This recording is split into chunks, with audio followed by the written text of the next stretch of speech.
बिहार में जंगल राज की दस्तक।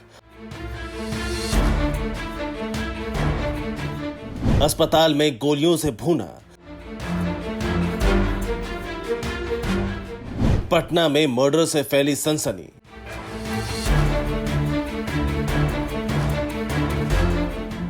फिल्मी अंदाज में अस्पताल में आए, अस्पताल के अंदर पिस्टल निकाली, एक एक कर वार्ड में दाखिल हुए और फिर गोलियों से भूनकर कत्ल किया। इसके बाद इत्मीनान के साथ 5 शूटर फरार भी हो गए। सब कुछ महज 7 सेकंड में हुआ। कोई को समझ पाता तब तक जिंदा इंसान लाश बन चुका था। जिस अस्पताल में वो इलाज कराने आया था वहीं उसका मर्डर कर दिया गया। एक बार फिर सिलसिलेवार ढंग से 60 सेकंड में कत्ल की पूरी वारदात देखिए। अस्पताल की गैलरी में 5 लोग दिखाई दे रहे हैं। 4 ने टोपी पहनी है, जबकि एक जो सामने आगे खड़ा है उसने टोपी नहीं पहनी, लेकिन चेहरा किसी ने नहीं ढका है। इसके बाद सभी 5 शूटर अपनी अपनी पिस्टल निकालते हैं, नोट को चढ़ाते हैं, वार्ड में दाखिल होकर गोलियां बरसा देते हैं। कत्ल की सनसनीखेज वारदात को पटना के नामी पारस अस्पताल में अंजाम दिया गया, जहां तबीयत बिगड़ने पर चंदन मिश्रा नाम का शख्स एडमिट हुआ था। हैरानी की बात देखिए कि जहां दिन दहाड़े कत्ल की वारदात को अंजाम दिया गया, वहां से पुलिस हेडक्वार्टर, थाना और पुलिस चौकी महज कुछ मीटर की दूरी पर है। चंदन मिश्रा की हत्या करने वालों को पुलिस का जरा भी खौफ नहीं था। इसका अंदाजा इसी बात से लगता है कि जब शूटर अस्पताल में दाखिल हुए तो उन्होंने चेहरा भी नहीं छिपाया था। पुलिस सीधे सीधे इसे गैंग वॉर का नतीजा बता रही है। चंदन जो है वो बक्सर के एक दुर्दांत अपराधी हैं और इन पे दर्जनों से ज्यादा हत्या के केस हैं। वहाँ पे एक गैंग चलता था, चंदन शेरू गैंग, उसमें ये थे।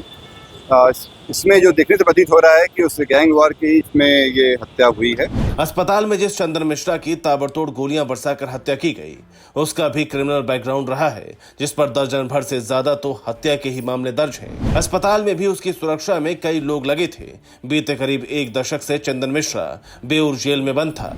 साल 2008 में जुर्म की दुनिया में कदम रखा। क्रिकेट खेलते समय पहला मर्डर किया था। अब हत्या, अपहरण, लूट के मामले दर्ज थे। चेतावनी देकर मर्डर की वारदात करता था। कुख्यात शेरू गिरोह का हिस्सा भी रहा था। बेऊर जेल में उम्र कैद की सजा काट रहा था। 2 जुलाई को पेरोल पर जेल से बाहर आया। तबीयत बिगड़ने पर अस्पताल में भर्ती हुआ। 18 जुलाई को पेरोल खत्म होने वाली थी। बताते हैं कि चंदन मिश्रा को 16 जुलाई को ही डिस्चार्ज किया गया था, लेकिन किन्हीं कारणों से ऐसा नहीं हो सका और फिर 17 जुलाई की सुबह गोलियों से भूनकर उसकी हत्या कर दी गई। लेकिन कमाल की बात देखिए कि बिहार पुलिस के एडीजी कह रहे हैं कि बिहार में मर्डर का सीजन आता है और ये सीजन 3 महीने का होता है। ज्यादा मर्डर होते आई है वर्षों से, अप्रैल, मई, जून। जब तक बरसात नहीं होती है ये सिलसिला जारी रहता है, क्योंकि ज्यादातर किसान को कोई काम नहीं रहता है। एक बरसात होने के बाद लोग, कृषक समाज के लोग व्यस्त हो जाते हैं और घटनाएं घटती है। परंतु बिहार पुलिस के अधिकारी भी कमाल करते हैं। इनके हिसाब से बिहार में मर्डर का सीजन आता है जिसमें किसान खाली होते हैं और ये महीना अप्रैल, मई और जून का होता है। तो क्या बिहार में अपराध के लिए किसान जिम्मेदार हैं? वैसे इस सनसनीखेज हत्याकांड में एक बात चौंकाने वाली है कि जब मर्डर करके शूटर भाग रहे थे तब अस्पताल में तैनात किसी भी गार्ड ने उन्हें रोकने या फिर पकड़ने की कोशिश नहीं की। पटना पुलिस ने 5 शूटरों की पहचान कर ली है, जिसमें से 3 पटना और बाकी 2 बक्सर के बताए जाते हैं। बताया जा रहा है कि हत्या की साजिश जेल के अंदर से रची गई थी। Bureau report, P24 news.